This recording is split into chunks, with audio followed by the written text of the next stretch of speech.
Economicast, una mirada a los hechos que serán noticia en materia económica. Durante el 2021, el crecimiento de la economía colombiana fue de 10,6%, cifra que reveló el DANE en los últimos días y que pone a Colombia como uno de los países con mayor crecimiento del Producto Interno Bruto de la región.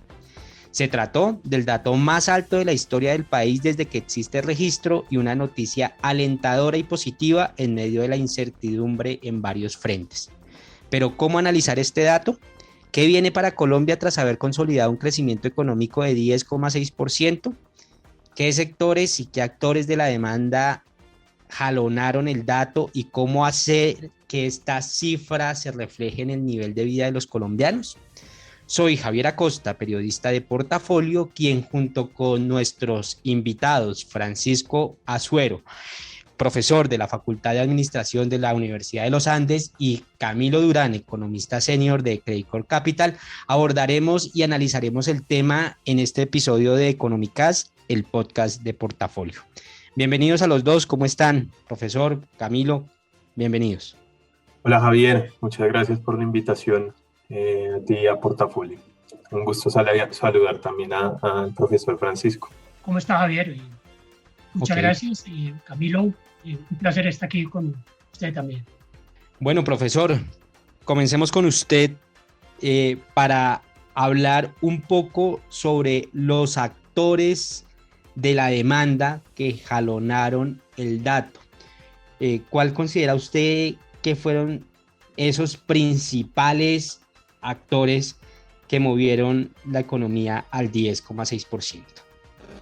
Bueno, recordemos, el PIB se puede mirar desde el punto de vista de la demanda o desde el punto de vista de la oferta.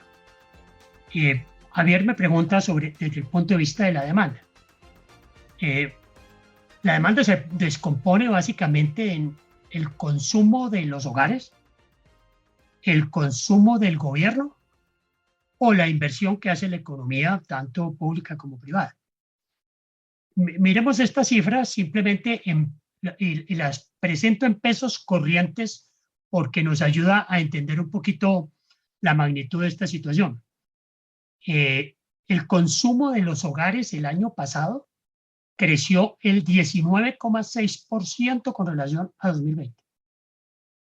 El gasto del gobierno, es decir, lo que gasta el gobierno en producción de bienes públicos propiamente, creció el 14,2% y la formación bruta de capital creció el 20,8%, eso en pesos corrientes. Mientras tanto, en pesos corrientes, es decir, la demanda creció en total un 19%, mientras que el producto creció en pesos corrientes un 17,8%. Un aspecto que yo quiero llamar la atención: si la demanda crece más que la oferta, pues eso puede producir varios fenómenos. En primer lugar, pues algo deseable, que es el crecimiento en el producto real, pero no es solo eso. Hubo un efecto importante en la inflación. Si uno mira en cuánto creció el índice de precios al consumidor, pues todos sabemos que fue del 5,6%. Pero hay un dato que es importante y que no ha llamado mucho la atención de parte de los comentaristas. El índice de precios al productor, publicado por el DANE, creció el año pasado un 18,6%. Es decir, está creciendo mucho más la demanda que la oferta. La consecuencia de eso es que una parte de la demanda se va en precios, ese crecimiento de la demanda se va en precios, otra parte tiene que ser atendida con bienes y servicios traídos del exterior. El déficit en cuenta corriente de la balanza de pagos en Colombia hasta el tercer trimestre del año pasado, que es el último que tenemos datos, era del 6,4% del PIB, que es un registro histórico altísimo, y no sabemos todavía cuál va a ser el dato del cuarto trimestre y por lo tanto del año, pero yo sí creo que va a estar por los lados para todo el año de alrededor de un 5,8%. Es decir, es un crecimiento en la demanda importante, algo respondió a la oferta, pero ahí tenemos dos problemas: crecimiento en la inflación y crecimiento en el déficit de la cuenta corriente, lo cual le hace a uno pensar que esta situación pues no es sostenible.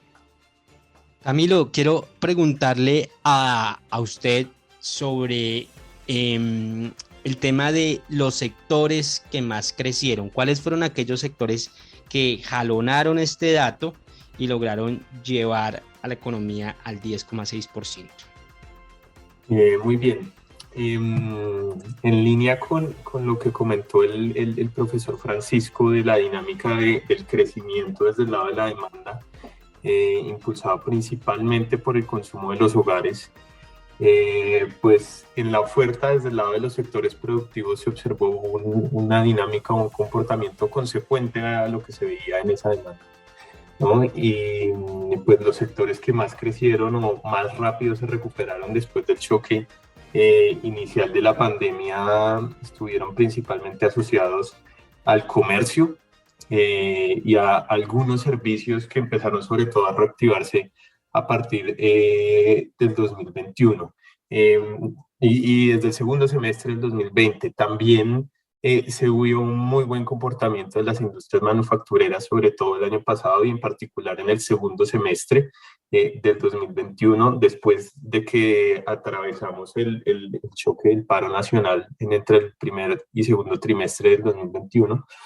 Y también en sectores relacionados con la administración pública o servicios en los que usualmente el gobierno gasta, que pues el gasto del gobierno desde el lado de la demanda ni siquiera llegó a caer en el momento más álgido de la pandemia, porque pues se dio una respuesta natural al choque económico, una respuesta contracíclica. Entonces eso permitió que estos servicios más relacionados a la actividad pública pues también se comportaran de buena manera. Pero particularmente me parece que la actividad del sector comercio desde el primer trimestre, desde el segundo trimestre del año pasado, en verdad mostró una aceleración muy importante en línea con esas condiciones de gasto de los hogares que se había empezado a materializar sobre todo desde el año pasado y que comentó muy bien el profesor Francisco. Ahí esas condiciones favorables para el gasto de los hogares, pues en buena medida también estuvieron impulsados por las remesas que fueron llegando al país, que si uno las mide en pesos, estuvieron llegando a representar casi el 3% del PIB el año pasado en Colombia, que eso es un aumento casi de un punto porcentual respecto a lo que teníamos hace algunos años, hace unos 3, 4 años. Entonces pues todo termina siendo ahí congruente entre la dinámica que se vivió en la demanda y lo que se vivió en los sectores productivos, que como también lo comentó el profesor Francisco, pues resulta en una ampliación del déficit comercial o en general del déficit en cuenta corriente de la balanza de pagos. Camilo, continuando con usted, quiero preguntarle por el tema de la inflación, digamos la tasa de cambio alta que está viviendo el país y que está un poco afectando el gasto de los colombianos. ¿Esto va a tener alguna repercusión en el futuro inmediato, el futuro próximo, en esta recuperación económica que marcó Colombia el último año? Sí, yo de hecho creo que va a ser uno de los aspectos más importantes para analizar la dinámica de crecimiento de corto plazo de la economía colombiana o para este año 2022 en particular. Y ahí vale la pena analizar desde dónde vienen esas presiones inflacionarias que están atravesando el país. Esas presiones en una muy buena proporción vienen desde la economía global, desde un choque externo, y que se ha manifestado en Colombia particularmente en la inflación de alimentos, que ya está alrededor del 20% anual actualmente, que es una magnitud similar que sufrimos por allá en el 2015-2016, cuando tuvimos un fenómeno del Niño muy fuerte, que coincidió también con una depreciación cambiaria muy acelerada, que nos llevó la inflación total en ese momento al 9% casi. Estamos en una situación muy parecida, pero esto está ocurriendo principalmente por presión de costos en producción para el sector agrícola, principalmente precios de los fertilizantes y otras materias primas, otros insumos que se importan desde el exterior en un contexto además de alta tasa de cambio. principalmente un choque de oferta, pero como se manifiesta principalmente en precios de los alimentos, eso genera un choque muy rápido sobre el ingreso disponible de los hogares, especialmente los hogares de menores ingresos o más vulnerables, sienten afectado su capacidad de compra muy rápido. Yo creo que eso ya está en boca de todo el mundo, la presión en los precios de los alimentos, y claramente eso va moderando el sentimiento de los hogares relativo al gasto distinto a los alimentos o el gasto discrecional, y uno de esos ya lo ve en, por ejemplo, la encuesta de opinión al consumidor que hace FEDesarrollo o el índice de confianza del consumidor. Tuvimos un deterioro importante en los últimos 2 meses, en particular en enero, porque hubo un deterioro en las condiciones económicas actuales de los consumidores, que yo creo que en buena medida está asociado a eso. Eso por un lado, y por el otro, de hecho lo que comentaba el profesor Francisco, no solo es que estamos teniendo una inflación al consumidor alta, sino que la inflación al productor es supremamente alta en este momento. La diferencia entre los avances anuales de ambos indicadores están en máximos históricos de lejos, y eso pues a mi juicio, resulta en una de dos cosas, o una combinación de las dos: continuas presiones inflacionarias o adicionales a las que ya hemos visto, que seguramente se seguirán viendo al menos en los próximos 2 o 3 meses. Y otra es que por la presión que están teniendo los productores en los márgenes, unas presiones de costos muy fuertes y tal vez no una capacidad igual de fuerte para transmitir esos precios totales al consumidor, pues van a tener que recular en decisiones de inversión, van a tener que recular en decisiones de contratación, y en general pues implicar una desaceleración en la actividad económica. Yo creo que esos dos puntos son los importantes para analizar este contexto inflacionario muy fuerte sobre la dinámica de crecimiento local. Profesor, comentaba en su intervención, finalizando su intervención, que ese crecimiento usted no lo ve sostenible. Digamos que con base a ese panorama, ¿cuál es el desafío que tiene el país para que así lo sea? Creo que básicamente hay que frenar la demanda. Y eso es lo que entiende uno, la lógica de la última decisión que tomó el Banco de la República en su reunión, donde elevó la tasa de interés en 100 puntos, primera vez que lo hacen esas magnitudes en muchos años, y la llevó al 4%, y anunció que muy entre líneas, como tienen que hablar los banqueros centrales, que muy posiblemente en las próximas reuniones va a seguir subiendo. Porque lo que dijo concretamente Leonardo Villar es que, como gerente del banco, es que todavía una tasa del 4% es una tasa expansiva, que estamos todavía lejos de una tasa neutral y mucho menos de una tasa que lleve a frenar la demanda. Entonces, lo que uno hace pensar es que una de las acciones que tiene que tomar el Banco, el Estado, en concreto el Banco de la República, es tratar de frenar la demanda. Y eso se hace pues elevando las tasas de interés. Esto es uno de los primeros pasos que hay que hacer para enfrentar esta difícil situación coyuntural. Es decir, tratando de frenar la presión inflacionaria también, de alguna manera. Sí, al frenar la demanda, se frena la presión inflacionaria y se frena también la presión que hay sobre el déficit en la cuenta corriente de la balanza de pagos. Porque recordemos que el déficit en la cuenta corriente es pura y simplemente la diferencia entre lo que nos gastamos todos los colombianos, incluidas personas, empresas y gobierno, la diferencia entre lo que nos gastamos versus lo que nos ganamos. Como nos gastamos mucho más de lo que nos ganamos, pues eso no lo tiene que financiar el resto del mundo. Pero el resto del mundo solamente está dispuesto a financiarnos hasta cierto punto. Entonces, definitivamente la acción de frenar la demanda tiene esa consecuencia de tratar de frenar la inflación y tratar también de incidir en el déficit en la cuenta corriente de la balanza de pagos. Eso llevará también entonces a una corrección en el PIB mucho más moderada en algún momento. Se moderará para el próximo año. ¿Cuáles son como esas expectativas que hay? No, indudablemente, a ver, el crecimiento del año 2021 fue una buena parte de un efecto rebote. Recordemos que caímos en el año anterior en el 2020 un 7%, ya con las cifras corregidas del DANE, porque las cifras iniciales habían dado cuenta de una caída del 6.8%. Ahora pues ya sabemos que fue una caída del 7% en el año 2020, también la más alta desde que se tengan historia estadística en Colombia de cuentas nacionales, que es aproximadamente desde mediados del 2020.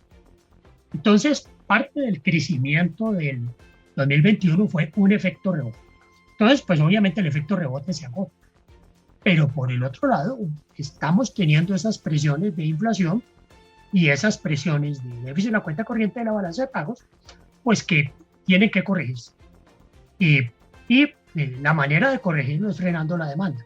E indudablemente, pues eso va a llevar a un crecimiento del PIB a unos niveles, pues indudablemente más bajos que el del 2021. Yo pensaría que esa tasa de crecimiento para el año 2022 podría estar entre el 3,7 y el 4%. Obviamente hay enormes incertidumbres en un montón de variables, comportamiento de precios de petróleo, resultados electorales, etcétera, pero yo pensaría que en situaciones normales la tasa de crecimiento del PIB en Colombia para el 2022 está entre el 3,7 y el 4%. Camilo, pues digamos a propósito de la perspectiva que da el profesor, quisiera saber cuál es el pronóstico que tiene Credicorp acerca de el crecimiento de la economía para el 2022. ¿Ustedes ya tienen algún balance, algún pronóstico cercano? Así es, Javier. De hecho, pues después del resultado del crecimiento económico del cuarto trimestre del año pasado, revisamos esa proyección y tenemos de hecho una perspectiva un poco más optimista que la que expresa el profesor. Nosotros estamos proyectando una expansión del PIB de 5.1% en este 2022. Es un poco similar a la que tiene el Ministerio de Hacienda, según lo publicó en el plan financiero hace un par de semanas. También es parecida a la que tiene el Banco de la República. Y el consenso de analistas del mercado financiero pues está tal vez un poco más abajo de 4.6, 4.7 aproximadamente. Nosotros vemos es que el impulso que está trayendo la actividad económica desde el lado de la demanda no se va a desvanecer muy rápido, no al menos antes de finalizar el primer semestre de este año, con todo y que vamos a tener pues una incertidumbre electoral, sobre todo en el segundo trimestre, pero las condiciones para el gasto de los hogares siguen siendo satisfactorias a pesar de que ya empiece a haber una presión desde el lado inflacionario. Las condiciones financieras, como le expresaba de hecho el profesor Francisco, siguen siendo expansivas, ¿no? Las tasas de interés siguen siendo bajas, la colocación de créditos, sobre todo de consumo, está supremamente dinámico. De hecho, ese segmento es el que está impulsando la creación de crédito de manera acelerada en los últimos meses. Las remesas, como lo comentaba, sobre todo si uno las denomina en pesos, pues están generando ingresos bien importantes para los hogares, y ese impulso pues yo creo que se va a mantener en esta primera parte del año y nos va a dejar de todos modos con una tasa de crecimiento relativa al 2021 todavía alta. Claramente hay una desaceleración, como le estaba comentando el profesor, desde el nivel que tuvimos en el 2021, pero nos parece que igual nos vamos a destacar en la región latinoamericana en crecimiento este año nuevamente, como nos destacamos en 2021. Y hay una tarea pendiente que de hecho ha sido pues también uno de los lunares de esta recuperación de la economía colombiana, que también se expresa en el déficit externo que ha comentado el profesor, y es que las exportaciones tradicionales, especialmente el petróleo, el carbón, el ferroníquel, han estado muy rezagadas a la recuperación de la actividad económica total y a lo que se ve en países de la región. De hecho, una de las cosas destacables en países como Brasil, como Perú, como Chile, es que su balanza comercial ha aportado el crecimiento en los últimos meses o trimestres, porque los precios de exportación de los principales productos están siendo favorables. Colombia eso no lo ha sabido aprovechar o no lo ha podido aprovechar porque la producción de petróleo ha estado en particular muy rezagada a los niveles que teníamos prepandemia, e incluso esos niveles prepandemia pues eran ya bien bajos comparado con lo que teníamos por allá en 2013-2014. Entonces por ahí puede haber un viento a favor, un viento de cola para el crecimiento, y por eso somos un poco más optimistas por una normalización más rápida de la producción de petróleo local en un contexto en el que igual los precios del petróleo están mucho más altos de lo que, por ejemplo, incorpora el gobierno en su presupuesto público, que es alrededor de $70 por barril. Si no estoy mal, sí, $70 por barril para 2022, estamos en 90. Hay una incertidumbre alta en este frente, pero yo creo que eso también va a ser un respaldo para el crecimiento este año relativo a lo que tuvimos en 2021. Profesor, quiero continuar con usted preguntándole sobre cuáles son esos desafíos, esos retos que vienen para el país tras haber consolidado esa cifra del 10,6%. Hay personas que dicen que hay que impulsar el empleo, pero quiero ver cuál es su concepto frente al tema.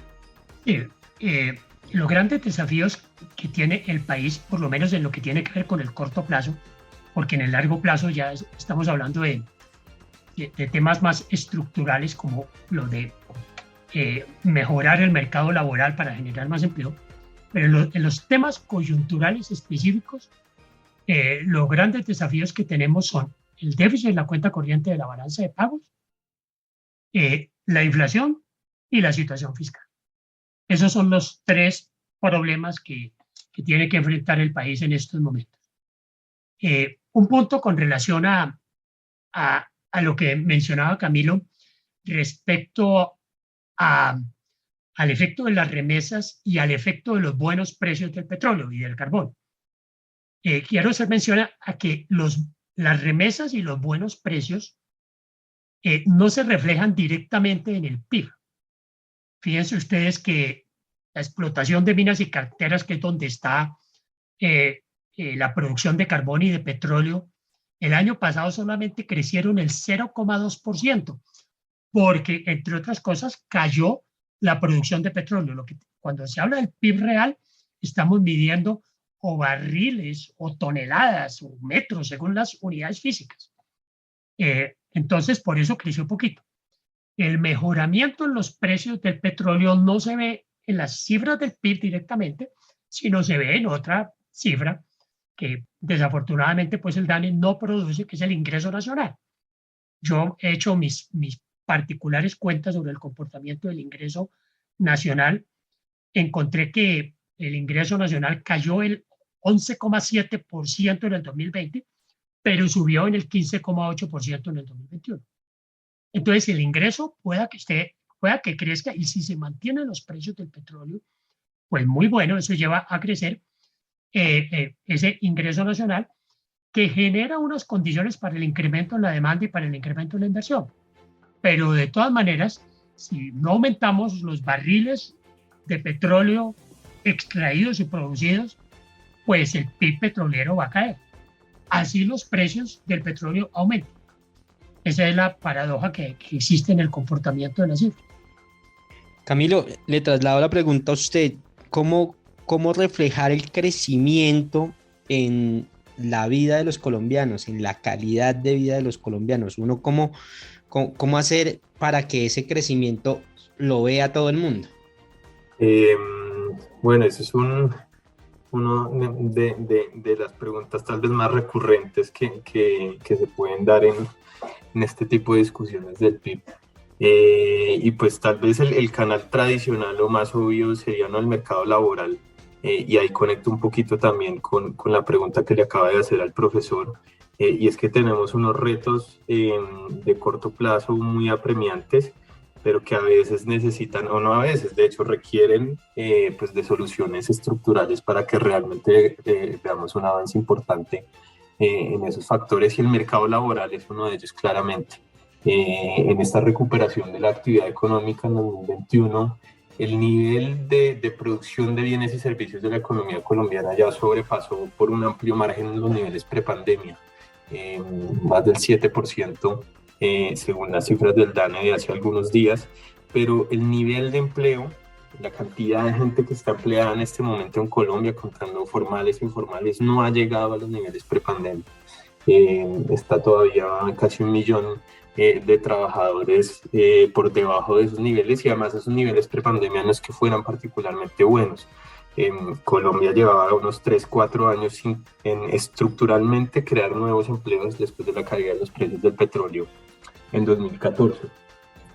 Entonces, pues, atacar ese problema que es de corto plazo, pero también talante estructural, es la forma en la que se transmite ese mayor ritmo de crecimiento, o ese ritmo de crecimiento, cualquiera que sea, hacia la calidad de vida de los colombianos. Y pues en ese frente, pues ahí han habido muchos retos bien conocidos con los que hemos lidiado ya un buen tiempo: los sobrecostos laborales, o los costos no salariales más bien para las empresas, un salario mínimo que para algunas regiones del país pues puede lucir alto, que pues se traduce al final en costos altos de formalidad y por consiguiente baja generación de empleo. Yo creo que ese tema, que además debe ser cada vez más un punto de debate en la contienda presidencial, o en el contexto de las elecciones, es definitivamente el canal más directo en el que se le puede transmitir el bienestar a la gente. También pues ahí está la intervención del gobierno con su gasto en bienes públicos y subsidios dirigidos, etcétera. Pero creo que el mercado laboral es lo más urgente e importante. Bueno, pues no quiero terminar este podcast sin preguntarles precisamente por lo que acaba de hacer mención Camilo, y es el tema de las elecciones y la incertidumbre que puede causar para el país en materia económica elegir a uno u otro candidato. Entonces, profesor, ¿usted cómo ve este tema de las elecciones y cómo podría llegar a impactarlo a la economía colombiana este año electoral? Normalmente, siempre que hay elecciones, pues obviamente que hay incertidumbre, y la incertidumbre lleva a que muchas decisiones económicas, especialmente por parte de los empresarios en lo relacionado con la inversión, se frenen mientras se clarifican un poquito las cosas. Pero esta coyuntura es muy especial, porque por las encuestas electorales y por los anuncios de uno, por lo menos de los candidatos, es muy posible que llegue a triunfar un candidato que tiene un modelo económico, digámoslo, diferente, y que posiblemente no va a ser propicio para la inversión privada. Entonces, frente a ese tipo de situaciones, pues indudablemente que las incertidumbres aumentan. Y eso, pues la famosa discusión, y más allá de si es legal o válida o no, pero es una realidad que en algunas esferas se está incluyendo una cláusula especial que condiciona el cumplimiento de los contratos a que gane o no gane un determinado candidato. Eso, pues claramente frena la inversión y por lo tanto frena las posibilidades de generación de empleo. Ese es, insisto, normalmente las incertidumbres electorales siempre conducen a ese tipo de situaciones, pero en la actual coyuntura colombiana esto se agudiza. Camilo, y entonces ahora le traslado la pregunta a usted: ¿cómo ve el tema de las elecciones de cara al próximo año y cómo sería su impacto en la economía colombiana? Bueno, ahí pues en términos generales también coincido con el profesor Francisco. Creo que este periodo en particular uno lo puede traducir a un término en específico: la incertidumbre, porque pues hay candidatos que quieren llegar a modificar una gran cantidad de cosas que se han hecho en Colombia durante décadas incluso. Y pues ese es el punto negativo de este contexto en el que estamos, porque se está hablando incluso de dejar de hacer cosas que en Colombia se han hecho bien, como por ejemplo, y el fundamental más famoso cuando se habla de esto es el manejo de la política monetaria. Yo creo que lo importante en este frente pues es defender al menos las cosas que se han hecho bien en Colombia, porque modificar todo pues va a generar o intentar hacerlo, dar el aviso que se va a intentar hacer sea quien sea el presidente después del 7 de agosto, pues va a generar impactos muy de corto plazo y también potencialmente duraderos.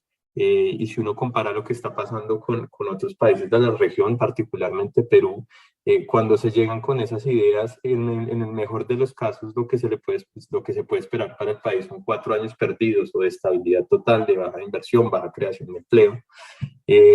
Pero al mismo tiempo, pues yo creo que en Colombia de todos modos hay un reconocimiento profundo de que ese no es el camino por el que se mejoran las condiciones de vida o las condiciones económicas del país, borrando todo lo que se ha hecho bueno y malo y volviendo a empezar, que es más o menos de manera tal vez muy burda lo que algunos candidatos proponen.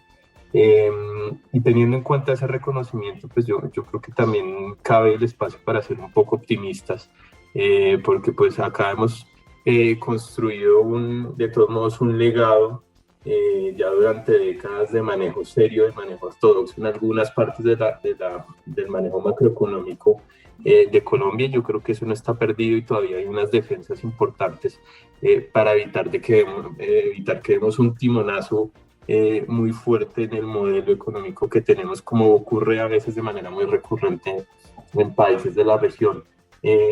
A mí tal vez lo que más me preocupa de este escenario electoral es que sea quien sea presidente, va a tener que enfrentar retos muy importantes en el lado laboral, en el lado pensional, en general de seguridad social, en general de crecimiento económico potencial de la economía, en el déficit en cuenta corriente, como lo ha comentado el profesor. Para eso se requiere generar consensos amplios, una gobernabilidad importante, alinear de alguna forma al Congreso para que se aprueben reformas profundas. Y eso es lo que no veo tan claro, sea quien sea que quede el presidente a partir de este agosto. Entonces, pues en resumen, yo creo que no veo tanto un escenario catastrófico o muy negativo como ha pasado en otros países de la región, pero al mismo tiempo no veo un escenario político tan optimista que nos permitan avanzar en resolver los problemas importantes que tenemos de frente. Camilo, profesor Francisco, muchas gracias por compartir con nosotros este espacio. También a mi compañero Julián Castiblanco, quien nos acompañó desde la parte técnica. Muchas gracias por haber estado aquí y discutir este tema tan importante para la economía del país. Y a los lectores y oyentes de Portafolio, los invitamos a que continúen conectados a nuestro portal web www.portafolio.com. Hasta la próxima y muchas gracias. Economicast, un podcast de Portafolio para la casa editorial El Tiempo.